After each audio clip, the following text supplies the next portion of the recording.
So hi guys, welcome to my channel Tamil ATC Radar. உங்களுக்கு central கவர்மெண்ட்ல high பெய்டான மாஸான கெத்தான job வேணுமா? அதுவும் flights navigation பண்ற ஏடிசி உங்க ட்ரீம் ஜாப்பா? அப்போ இந்த வீடியோ உங்களுக்கு தான். அண்ட் ஏடிசி பத்தி தெரியாத ஸ்டூடெண்ட்ஸுக்கு ஒரு அவேர்னஸ்க்காகவும் தெரிஞ்ச ஸ்டூடெண்ட்ஸ்க்கு ஒரு கைடன்ஸ்க்காகவும் தான் இந்த வீடியோ. இந்த வீடியோவில் ஏடிசினா என்ன, அதோட qualification, salary, exam pattern, syllabus and upcoming vacancy பற்றின டீட்டெயில்ஸ் இருக்குது, வாங்க பார்க்கலாம்.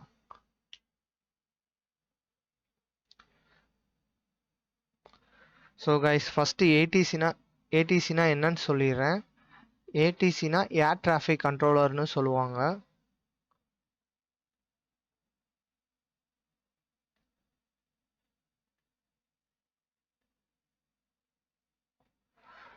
ஸோ இது எங்கேருந்து வரும்னா ஏர்போர்ட் அத்தாரிட்டி ஆஃப் இந்தியாவிலேருந்து வரும். இது ஒரு பெர்மனன்ட் கவர்மெண்ட் ஜாப் தான். ஸோ இதை பற்றி நிறைய ரூமர்ஸ் வரும். ஏர்போர்ட் அத்தாரிட்டி ஆஃப் இந்தியா வந்து ப்ரைவேட் ஆகுது, அதனால் வந்து இது ஒரு ப்ரைவேட்டாக மாறிடும்னு சொல்லுவாங்க. ஆனால் அப்படி கிடையாது, இது எப்போவுமே கவர்மெண்ட் ஜாப்பாக மட்டும்தான் இருக்கும். ஸோ ஒரு ஏடிசிக்கு என்ன வேலைன்னா ஃப்ளைட் நேவிகேஷன் தான் வேலை.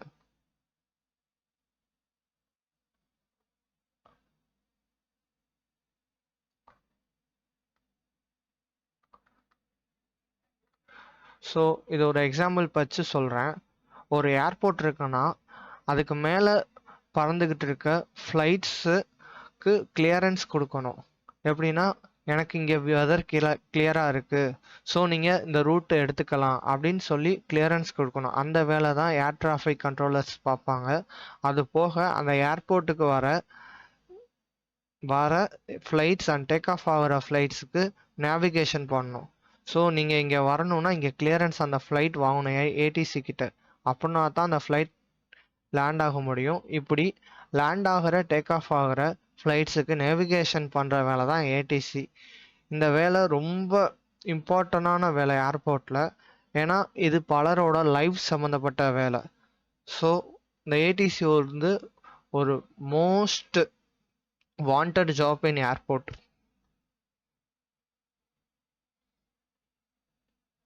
நெக்ஸ்ட் இதோட குவாலிஃபிகேஷன் பற்றி பார்த்துடலாம். இதோட குவாலிஃபிகேஷன் என்னன்னா, any degree in science or engineering with physics and mathematics வந்து ஒரு செமஸ்டரில் படிச்சிருக்கணும். ஆர் நீங்கள் ஒரு ஃபுல் டைமாக ஃபிசிக்ஸ் அண்ட் மேத்தமெட்டிக்ஸ் டிகிரி முடிச்சிருந்தாலும் இதுக்கு ஓகே தான். சில ஸ்டூடெண்ட்ஸ்க்கு டவுட் வரும், பிடெக் படிச்சிருக்கேன் என்னாலாம் எலிஜிபிளான்னு கேட்டிருப்பாங்க. ஸோ அவங்களும் எலிஜிபிள் தான், ஆனால் இந்த கண்டிஷன் அவங்க சாட்டிஸ்ஃபை பண்ணால் எலிஜிபிள். இதோட சேலரி பார்த்தோம்னா 13 lakhs per annum. One of the high paid job தான். இதோட லெவல் என்னன்னா E1 level in airport. So இதோட பேசிக் என்ன வரும் பார்த்தீங்கன்னா 40,000 to 1,40,000. அது போக 3% இன்க்ரிமெண்ட் இயர்லி கிடைக்கும். உங்களுக்கு இன்ஹேண்டாக வந்து 62K இருந்து 75K வரைக்கும் சேலரி கிடைக்கும். ஏன் இந்த டிஃப்ரென்ஸ் பார்த்தீங்கன்னா, இவங்க வந்து XYZ 3 சிட்டியாக பிரிச்சிருப்பாங்க. அந்த சிட்டியோட டிஃப்ரென்ஸ்னால அங்கே போஸ்டிங் போடுறதுனால உங்களுக்கு இந்த டிஃப்ரென்ஸ் வரும். நெக்ஸ்ட்டு இதோட ஏஜ் லிமிட் அண்ட் ரிலாக்ஸேஷன் பார்த்துடலாம். ஒரு அன்ரிசர்வ்டு கேண்டிடேட் ஏடிசி எழுதுனீங்கன்னா உங்களோட ஏஜ் வந்து 27 வரைக்கும் தான் எழுத முடியும். அதே இது ஒரு OBC non creamy layer and ex serviceman candidate எழுதுனீங்கன்னா உங்களுக்கு 3 வருஷம் ரிலாக்ஸேஷன் இருக்குது, 30 இயர்ஸ் வரைக்கும் எழுதிக்கலாம். இதே ஒரு எஸ்டி கேண்டிடேட் எழுதிருந்தீங்கன்னா உங்களுக்கு 5 இயர்ஸ் வரைக்கும் ரிலாக்ஸேஷன் இருக்குது, 32 இயர்ஸ் வரைக்கும் எழுதிக்கலாம். ஏதோ ஒரு பிடபிள்யூ கேண்டிடேட்டாவோ டிபார்ட்மெண்டல் கேண்டிடேட்டாவோ இருந்தீங்கன்னா உங்களுக்கு 10 இயர்ஸ் வரைக்கும் எலிஜிபிள், 37 இயர்ஸ் வரைக்கும் எழுதிக்கலாம். அது என்ன டிபார்ட்மெண்டல் கேண்டிடேட்ஸ்ன்னு பார்க்குறீங்களா? டிபார்ட்மெண்ட்னா இப்போ ஏர்போர்ட் அத்தாரிட்டி ஆஃப் இந்தியா எடுத்துக்கிட்டிங்கன்னா, ஏஐயில் எடுத்துக்கிட்டிங்கன்னா உங்களுக்கு ஃபயர் சர்வீஸ் இருக்குது, எம்டி செக்ஷன் இருக்குது, அக்கௌண்ட்ஸ் இருக்குது, ஏர் ஆப்ரேஷன்ஸ் இருக்குது. இந்த மாதிரி நிறையா டிபார்ட்மெண்ட்ஸ் இருக்குது. இவங்கெல்லாம் ஏடிசி எழுதணும்னு ஆசைப்பட்டா அவங்களுக்கு வந்து 10 இயர்ஸ் வரைக்கும் ரிலாக்ஸேஷன் கொடுத்துருக்காங்க. 37 இயர்ஸ் வரைக்கும் எழுதிக்கலாம். ஸோ நெக்ஸ்ட் இந்த ஏடிசியோட எக்ஸாம் பற்றின டீட்டெயில்ஸ் பார்க்கலாம். ஏடிசி வந்து எப்போவுமே எக்ஸாம் வச்சு தான் எடுப்பாங்க. எக்ஸாமில் வந்து 120 கொஸ்டின்ஸ் இருக்கும்.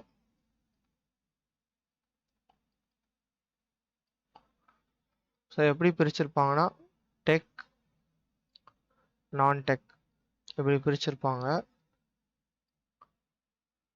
டெக்கில் ஃபிசிக்ஸ் அண்ட் மேத்தமெட்டிக்ஸ் இருக்கும். நான் டெக்கில் ஆப்டி அண்ட் ரீசனிங்,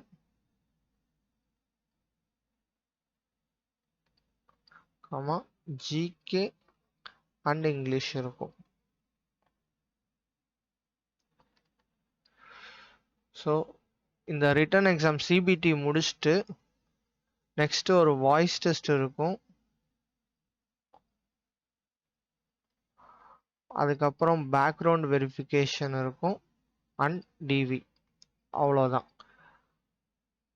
ஸோ நீங்கள் இதெல்லாம் கம்ப்ளீட்டாக முடிச்சிட்டிங்கன்னா உங்களுக்கு ட்ரைனிங் எப்படி இருக்கும்னா 4 to 6 months இருக்கும்.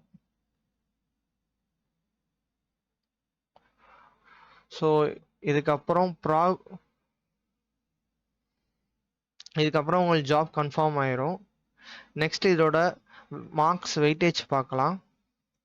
ஸோ டெக் வந்து இல்லை 60 மார்க்ஸ் வரும், நான் டெக் 60 மார்க் வரும். ஸோ டோட்டலி 120 கொஸ்டின்ஸ் வரும், 120 மார்க்ஸ்.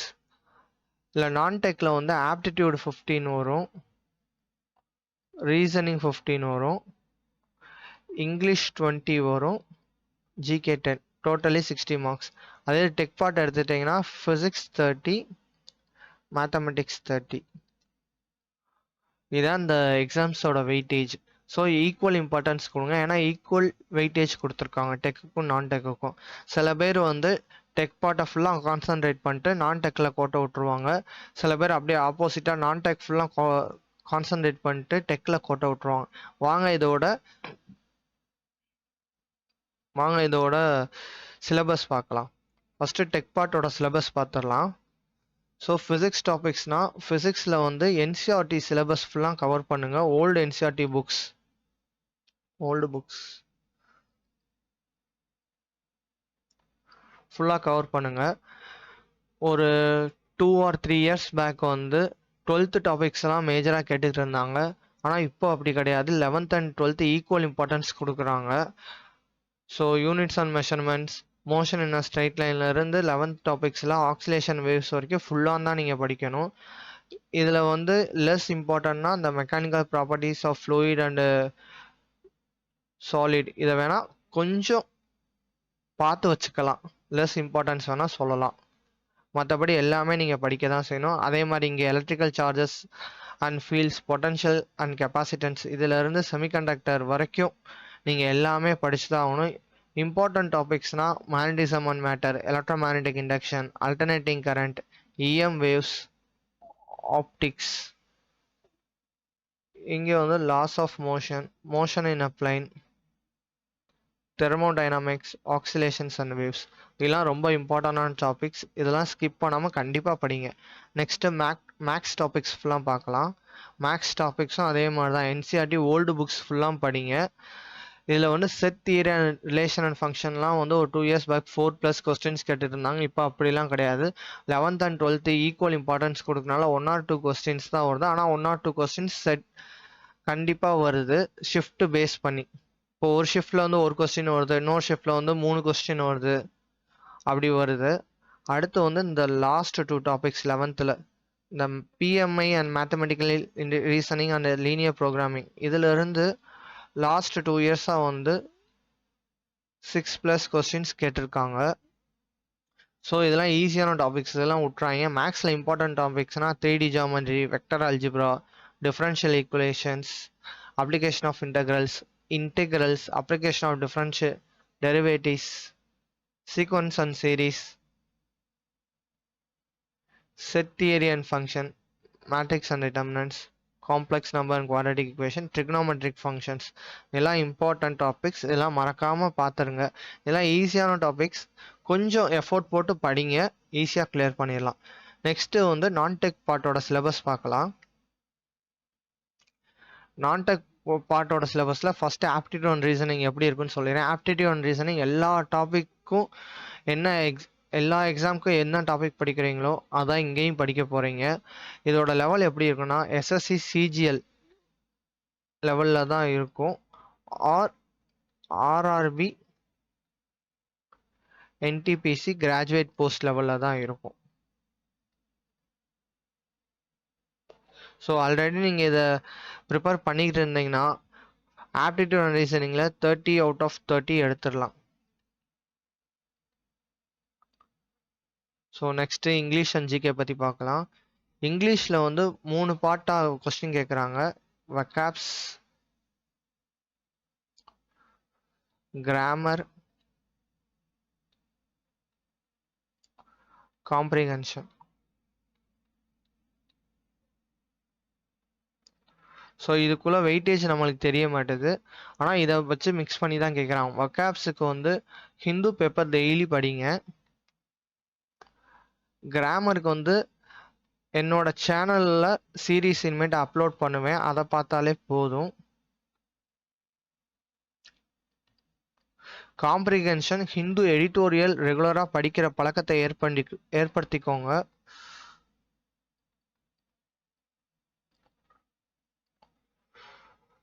ஸோ ஹிந்து எடிட்டோரியல்லேருந்து தான் காம்ப்ரிஹென்ஷன் மேக்ஸிமம் கேட்குறாங்க.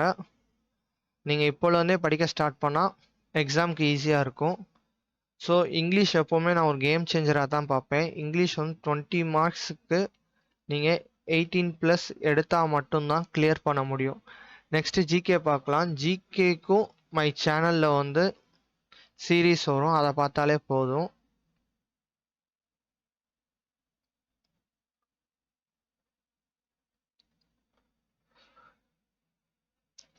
இதை வந்து நீங்கள் 10க்கு 9 எடுக்கணும், கன்ஃபார்மாக எடுக்கணும். அப்போனா வந்து உங்களுக்கு வந்து டெக் பார்ட்டில் வந்து ஓவராலாக வந்து நீங்கள் 57+ எடுக்கணும்.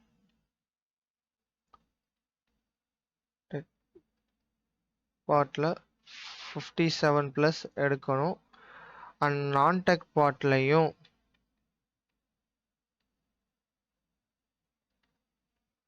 57+ எடுக்கணும்.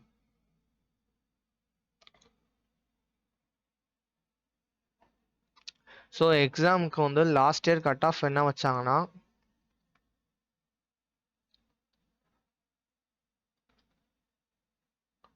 100+ தான் இருந்துச்சு. திஸ் இயர் கட் ஆஃப் எப்படி பார்த்தாலும் 105+ தான் இருக்கும். ஸோ நம்ம டார்கெட் வந்து 107+ இருந்தால் தான் கிளியரன்ஸ் கிடைக்கும். ஸோ நான் ஆல்ரெடி சொன்ன மாதிரி தான் டெக் பார்ட்டில் 57, நான் டெக்கில் 57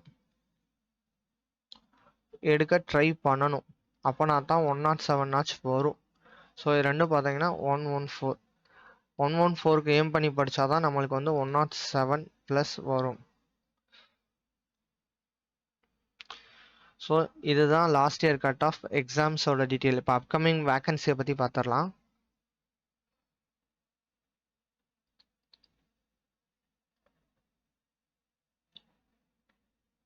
லாஸ்ட் வேக்கன்சி வந்து 309. ஸோ நாங்கள் வந்து லாஸ்ட் இயர் வந்து 400+ வரும் எதிர்பார்த்தோம், ஆனால் 309 தான் வந்துச்சு. திஸ் இயரும் அதே மாதிரி தான் எதிர்பார்க்கணும். திஸ் இயர் வேக்கன்சி 400+ தான் எதிர்பார்க்குறோம். ஆனால் எவ்வளோ விடுறாங்கன்னு தெரியல. That is up to ADC தான். எப்போவுமே ஏடிசி நம்ம எக்ஸ்பெக்ட் பண்ணுறதும் விடலாம், இல்லை கூடையும் விடலாம்.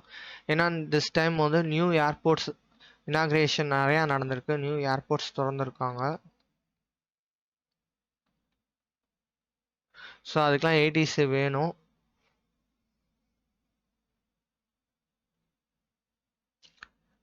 ஸோ உங்களுக்கு வேக்கன்சி டீட்டெயில்ஸ் சொல்லியாச்சு, சிலபஸ் டீட்டெயில்ஸ் சொல்லியாச்சு. இப்போ நம்ம சேனலில் என்னென்ன வரப்போகுதுன்னு நான் சொல்லிடுறேன்.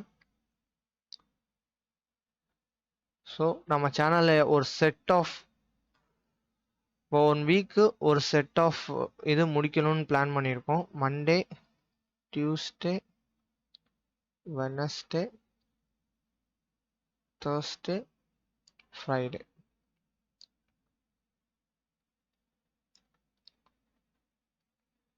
ஸோ மண்டே ஃபிசிக்ஸ் பார்க்கலான்னு இருக்கோம், டியூஸ்டே மேத்தமெட்டிக்ஸ், வெனஸ்டே இங்கிலீஷ்,